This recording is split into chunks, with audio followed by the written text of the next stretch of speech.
देखिए चैप्टर 12 का एग्जाम्पल 9 का सॉल्यूशन। ठीक है, तो मैं एग्जाम्पल 9 जो है उसको मैं पढ़ने जा रहा हूँ। A juice seller was serving his customers using glasses as shown in figure.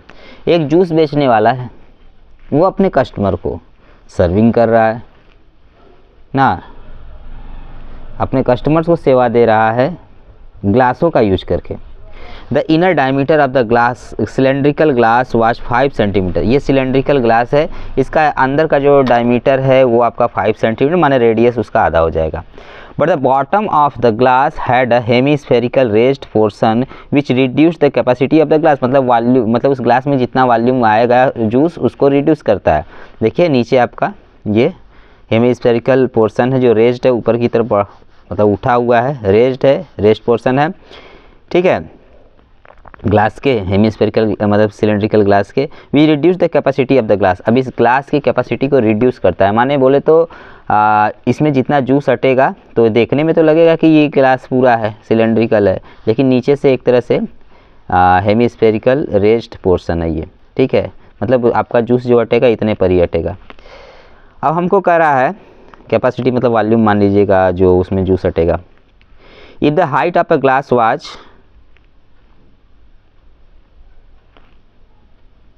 मतलब ये कैपेसिटी मतलब ग्लास की कैपेसिटी है, ग्लास का वॉल्यूम एक तरह से कह सकते हैं।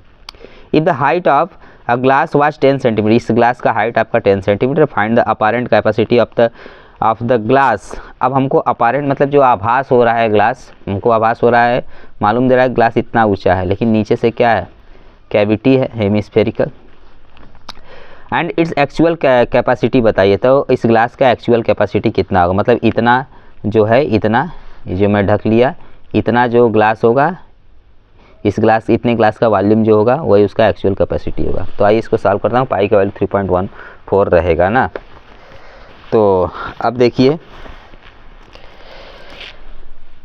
मैंने गिवन लिख दिया, h की वैल्यू 10 सेंटीमीटर है, r की value 5/2 centimeter and also radius of hemisphere is equal to radius of cylinder.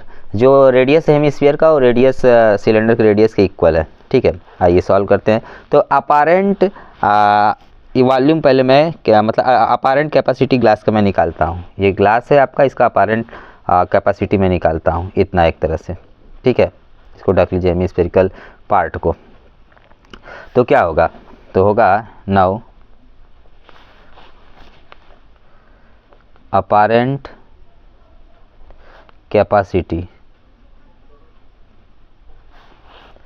Of glass equal pi r square H.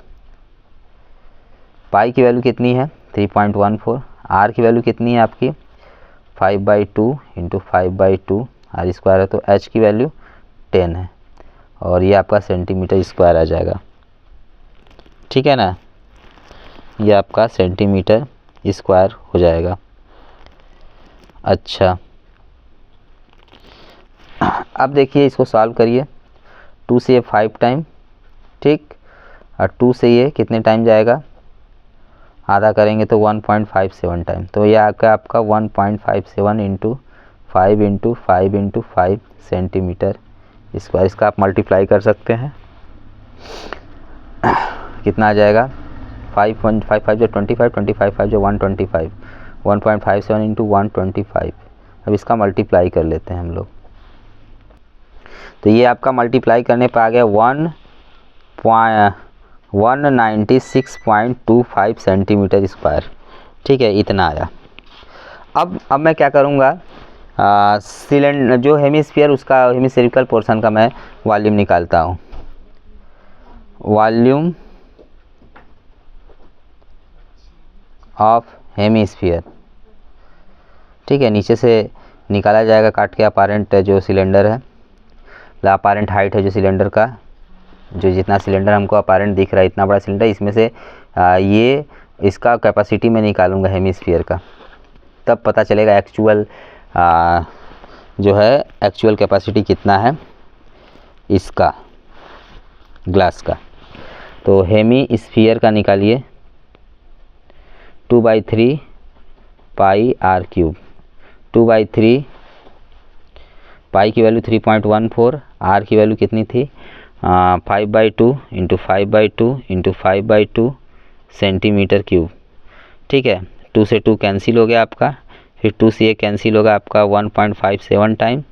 ठीक, तो कितना आ गया 1.57 इंटू 5 इंटू 5 इंटू 5 अपॉन 3 2 जा 6 सेंटीमीटर क्यूब। ठीक है ना। अब देखिए ऊपर इस पूरे का मल्टीप्लाई जब आप करोगे तो 196.25 सेंटीमीटर क्यूब अपॉन आ गया 6। अब डिवाइड कर देते हैं 6 से, तो कितना आएगा देखिए, तो ये आ जाएगा आपका 32.71 सेंटीमीटर क्यूब। ठीक है, यहाँ पर भी आप क्यूब लिखिए, मिस्टेक हो गया हमसे, यहाँ क्यूब होगा, स्क्वायर नहीं होगा, क्यूब क्यूब क्यूब। ठीक है, सब वॉल्यूम में तो क्यूब रहेगा। तो अब हमें क्या चाहिए, therefore actual capacity of glass equal कितना हो जाएगा, माइनस करिए 196.25 सेंटीमीटर क्यूब में से आप माइनस करो 32.71 सेंटीमीटर क्यूब, तो देखिए कितना आता है। ठीक है, ये माइनस करने पर आपका आएगा 163.54 सेंटीमीटर क्यूब। ठीक है, तो ये इस तरह से पूरा क्वेश्चन हो गया।